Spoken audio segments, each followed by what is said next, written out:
দীর্ঘ প্রতীক্ষার পর কি আবার মাঠে ফিরছেন বাংলাদেশের জার্সিতে সাকিব আল হাসান? জাতীয় দলের ওয়ানডে ফরম্যাটে ফিরে আসার এই মুহূর্তে পাকিস্তানের বিপক্ষে ৩ ম্যাচের সিরিজের আলোচনায় সাকিবের নাম যেন সবচেয়ে বড় আকর্ষণ। ফিটনেস, মামলা, সরকারি অনুমোদন সব বাধা পেরিয়ে কি শেষ পর্যন্ত আবার লাল সবুজের জার্সিতে দেখা যাবে টাইগারদের প্রাক্তন অধিনায়ককে? এই সিরিজে সাকিব খেলবে কিনা তার পেছনের কাহিনী, বোর্ডের পরিকল্পনা এবং সম্ভাব্য চূড়ান্ত সিদ্ধান্ত নিয়ে বিস্তারিত থাকছে প্রতিবেদনে।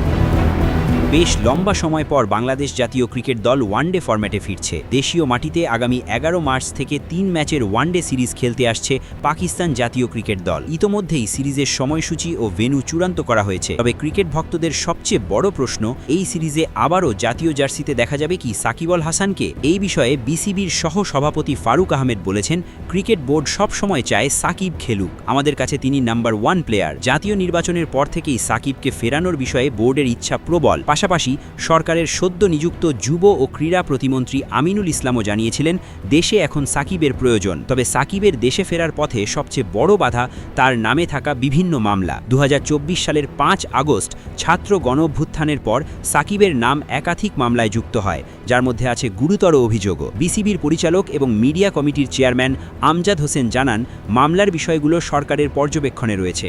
বোর্ডও বুঝতে পারে দলের জন্য সাকিব অপরিহার্য।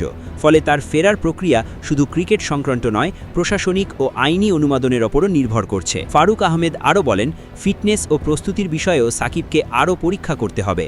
তবে বোর্ডের পক্ষ থেকে আমরা চাই তিনি যেন বাংলাদেশে খেলার সুযোগ পান। সাকিব নিজেও বিভিন্ন সময় জানিয়েছেন, এখনও কোনো ফরম্যাটেই অফিসিয়ালি অবসরের ঘোষণা দেননি। দেশের মাটিতে পূর্ণাঙ্গ সিরিজ খেলার আগ্রহ তার রয়েছে, যা বোর্ডের পরিকল্পনার সঙ্গে সামঞ্জস্যপূর্ণ। বর্তমান পরিস্থিতি অনুযায়ী পাকিস্তান সিরিজের আগে সাকিবের ফিটনেস, মামলা নিষ্পত্তি এবং বোর্ডের চূড়ান্ত অনুমোদন সব মিলিয়ে নির্ধারণ করবে তিনি খেলবেন কিনা। ক্রিকেট বিশেষজ্ঞরা মনে করছেন, যদি সব বাধা অতিক্রম করা যায় তবে দেশের মাটিতে লাল সবুজ জার্সিতে তার ফেরার মুহূর্তটি একটি ঐতিহাসিক ঘটনা হয়ে থাকবে। অতীতের অভিজ্ঞতা, জাতীয় দলের প্রয়োজনীয়তা এবং দেশের সমর্থকদের প্রত্যাশা অল মিলিয়ে এই ওয়ানডে সিরিজে সাকিব আল হাসানকে মাঠে দেখার সম্ভাবনা ক্রমশ বৃদ্ধি পাচ্ছে। তবে আনুষ্ঠানিক ঘোষণা পাওয়া পর্যন্ত এই বিষয়টি অধরা রয়ে যাচ্ছে। শেষ পর্যন্ত পাকিস্তান সিরিজে তার খেলার বিষয়টি কেবল ক্রিকেট বোর্ড, প্রশাসন এবং সাকিবের নিজস্ব সিদ্ধান্তের উপর নির্ভর করছে।